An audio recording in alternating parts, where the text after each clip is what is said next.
So I need your help. I'm trying to understand why they call it Pride Month, why they call it the Pride Parade. I always thought pride was reserved for things that you accomplished. And the story that I'm told by people who are gay or lesbian or all the other alphabet letters that are being added on to the list, that they were born that way. So if you were born that way, like take me for example, I'm 6 foot tall. You'd look at me very strange if I said I'm proud to be 6 foot tall. I'm proud to have brown eyes. I'm proud to have, I don't know, fill in the blank. It would be weird because I didn't contribute to any of those things. That's just my genetics.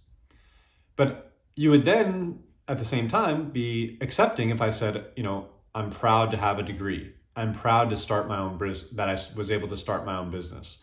Proud to, for some people, run a marathon or do some accomplishment. That to me makes sense. So I'm confused on why it's called Pride Month when the narrative that I've been told is that they were born that way. And hey, I'm not arguing if they were born that way or they weren't that born that way. Maybe someone really wanted to be gay and they wanted it and they weren't and they wanted it and they wanted it and finally they became gay. Now, I think that they should be proud of that. If that was their goal in life and they accomplished it, that's different.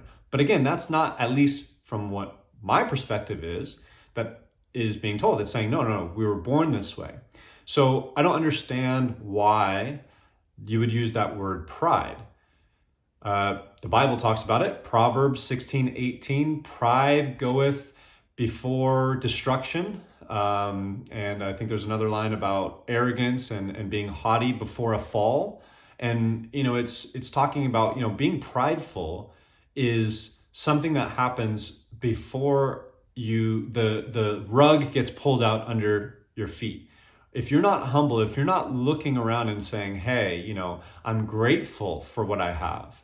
I'm honored to be able to have this opportunity. But if I'm prideful, all right, if I'm boasting, yes, this is what I do, this is who I am, but there's no substance, especially if there's no substance behind it. Even if you accomplish something, I would say, be careful of your pride. Keep it in check. Try to stay humble.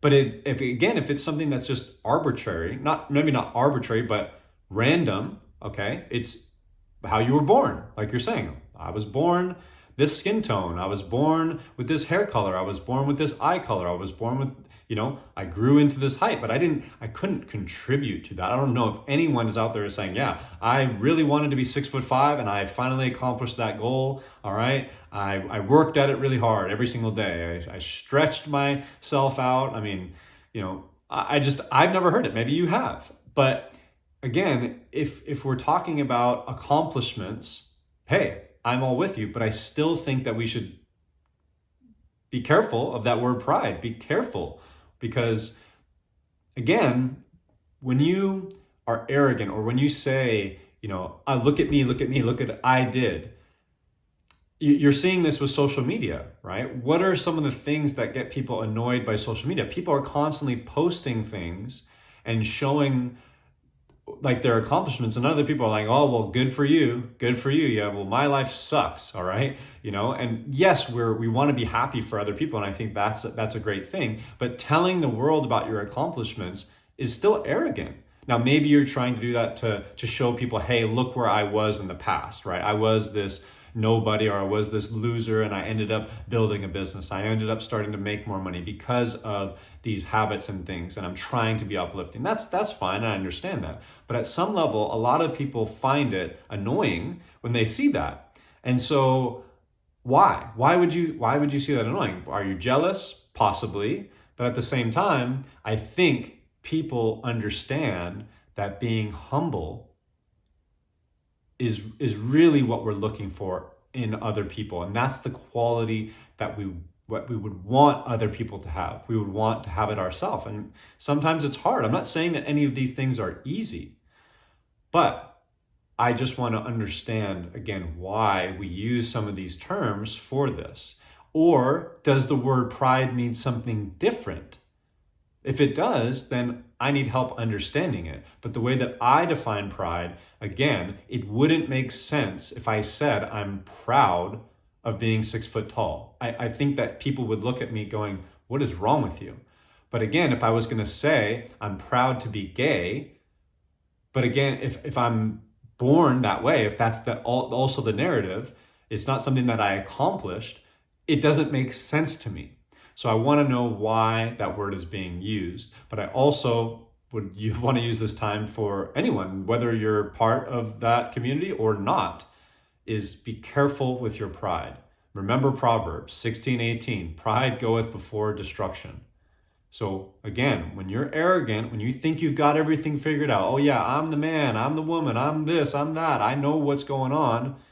God, the universe, Mother Nature tends to say, really? You got it all figured out? Well, let me give you this. Let's see how you can deal with this. I've mentioned this before on another video, and I forget the actual video what I was talking about because I talk about so many weird things, but I mentioned the movie Deepwater Horizon.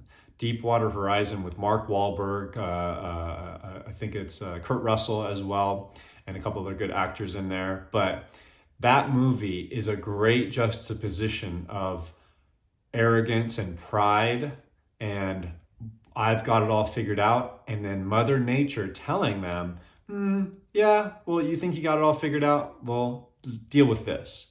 And so I think that is a macro example, a big example where there's companies involved, the BP oil spill, that's what it was about, and groups of people and communities, but that's also on the micro, that's also with the individual yourself. And so I think that's why we look up to people who are humble and we go, man, that person is so humble. Like I admire that about that person. Where I don't know anybody who looks at someone and says, wow, that person is so arrogant. I really like that quality in them. I've never met anyone that says that. Maybe they might admire the fact that the arrogance comes off as confidence, but I've never heard someone say, I really love the arrogant quality of that person. I just haven't seen it. Confidence, yes, but arrogance is when it starts to go beyond confidence and it goes into this superficial, I'm better than everybody. So that word pride, be careful with it. Inspect it. Our language is key. Unless if we start changing our words, which we are changing our words in lots of other areas, so let's not get started there, but unless if we want to just change the definitions of certain things, the definitions that we have now and our psychology around them, it means something. Again, this is what differentiates us from the Neanderthals and the orangutans and all these other things that don't have language. We've developed this and it's meaningful. Everything that we have say is meaningful. Words have extreme power. So be careful how you use them. And if you understand more about that, what I was just talking about the Pride Month and the Pride community, or this whole, movement going on, maybe there is a better explanation and I am ignorant to that fact. But as far as I'm concerned, it's very confusing and it could also be dangerous. So until the next one, I'll see you then.